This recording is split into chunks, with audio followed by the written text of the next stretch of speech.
inkastoo xaaladda siyaasadeed ee waddanka Soomaaliya aan weli degnayn uu waddanku ka soconayo khilaaf siyaasadeed ee ku saleysan hanaankii waxqabadka ee dowladda federaalka Soomaaliya maalmihii u dambeeyay xildhibaano ka tirsan baarlamaanka Soomaaliya ayaa mooshin ka geeyay madaxweynaha dowladda Soomaaliya mooshinka oo lagu saleeyay musuqmaasuq iyo khiyaano qaran laakiin sawirka runta ah ee Soomaaliya waa ka duwan yahay dadka waxay u dareereen inay wax qabsadaan waxaa kor u kacay hamigii dadka Soomaaliyeed aan dowladda ku tiirsaneen sida ganacsatada, xoogsatada, muruqmaalka iyo qaybaha ururada bulshada iyo shaqaalaha dowladda. waxaa dhexda ka baxay habkii ku tiirsanaanta siyaasadeed, waxaa lumay nuxurkii isqabqabsiga siyaasadeed iyo mooshinkii, waxaana loo dhaqaaqay in dib loo igleelo Soomaali cusub iyadoona la baalmaray ku tiirsanaanta siyaasadda. waxaa soo ifbaxay ganacsade shirkado waaweyn oo qaban karo howlihii dowladda loogana baahnaa oo ahaa horumarinta iyo dib u dhiska dalka. halkan waa mashruuca dhismaha Daarusalaam, waxaa hirgeliyey ganacsato Soomaaliyeed oo isku tagay inay horumariyaan dalkooda. mashruucani waa hanaan ku dhisan guryeen ku salaysan deegaameen, waxaana ku baxay hanti fara badan oo ay leeyihiin dad Soomaaliyeed oo isku tagay kuwa oo kaalin ka qaadanayo dib u dhiska dalkooda. horey waxaa u jira mashaariic kuwan la mid ah oo lagu qaadanayo bilcisamiga magaalada Muqdisho. dadkan ganacsatada ah iyaga ayaa gartay inay qaataan kaalintoodii si kor loogu qaado tayada iyo dib u dhiska Soomaaliyeed, si loogu fududeeyo dadka Soomaaliyeed inay helaan guryo leh tayo dhammaan adeegii loo baahnaa. sidan oo kale Daarusalaam City waa real estate oo laga hirgeliyay magaalada Muqdisho. qof kasta ay u furan tahay inay maal gashato. Daarusalaam City waxaan sameynay waxaan u diyaarnay jid laami ah, waxaan diyaarnay adeegii bulshada oo dhan. sidoo kale waxay ganacsatadu ay dhiseen deegaano cusub iyo xaafado dhan adeegga bulshada. dhanka horumarinta ka soko magaalada Muqdisho way soo hagaagaysaa kadib markii shacabka Soomaaliyeed ay garwaaqsadeen in lagama maarmaan ay tahay in ammaankooda ay kaalin ku yeeshaan si looga badbaado looguna gudbo marxaladaha khatarta ah.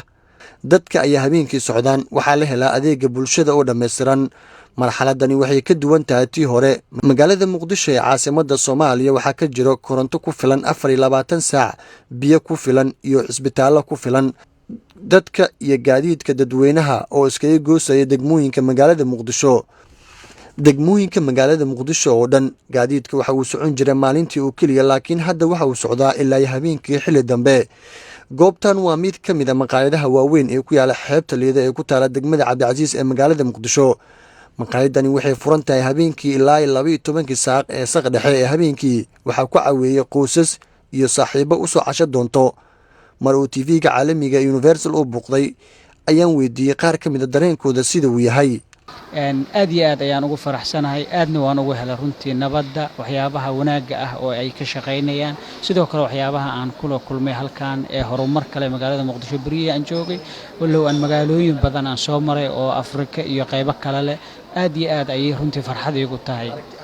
meelahan kala meelaha lagu nasto way qof dadka shaqeeya ama ardayda markay dareemaan magaalada waa iska badan tahay. meelahan kala shawaadida laha ama beacheska dadka way yimaadaan stresski iyo sheeko qaas asxaabta ka sheekaysanayeen isku yimaadaan. Liida ma ahan habeenkii oo kaliya ee waxaa iskugu imaado dadka maalintii kumanaan dada oo u soo dalxiistaga kuwa inta badan ka imaada dalka dibaddiisa. ka soko dhismayaasha iyo tallaabooyinka horumarineed iyo ammaanka soo hagaagayo magaalada Muqdisho. dhanka kale waxaa magaalada ku soo qulqulayo fanaaniin caan ku ah bulshada Soomaaliyeed, kuwaas oo kaalin ka qaadanayo hanaanka maslaxiyada dadka Soomaaliyeed. halkan waa garoonka weyn ee Aadan Cadde ee magaalada Muqdisho.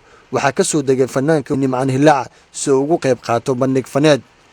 maasha Allah, marka hore waxaan leeyahay Soomaaliya nabad. horta waa markii ugu horeysay aan imaado Muqdisho, ruuxantii aad baan ugu faraxsanahay. sawirkaan haystay ma qiyaasi karaa horta cabsida ay ku jirtay, laakiin maasha Allah walahi dhulku waa nabad. insha Allah waxaan jeclaystay ama in badan aan qalbiga ku hayay inaan marna cagaha dhigo intii way suurta gashay. shaki kuma jiro ammaanka magaalada Muqdisho inuu soo hagaagayo kadib markii shacabka Soomaaliyeed ay garwaaqsadeen in ay qabsadaan danahooda si loo gaaro hanaan ku dhisan nabad iyo wada noolaansho. inkastoo siyaasaddu ayna lahayn waji hagaagsan uuna jiri karo khilaaf wax u dhimi karo ammaanka iyo horumarinta dadka, haddana dadku qaar waxgaradka waxay ka digayaan khatar dib u dhaca. waxayna ugu baaqayaan kooxaha siyaasiyiinta in loo ogolaado nolol iyo nabad ku noolaansho si dib loo celin shacabkii hore u socodka ahaa ee gartay danahooda. Zakariya Maxamuud, Universal TV, Muqdisho.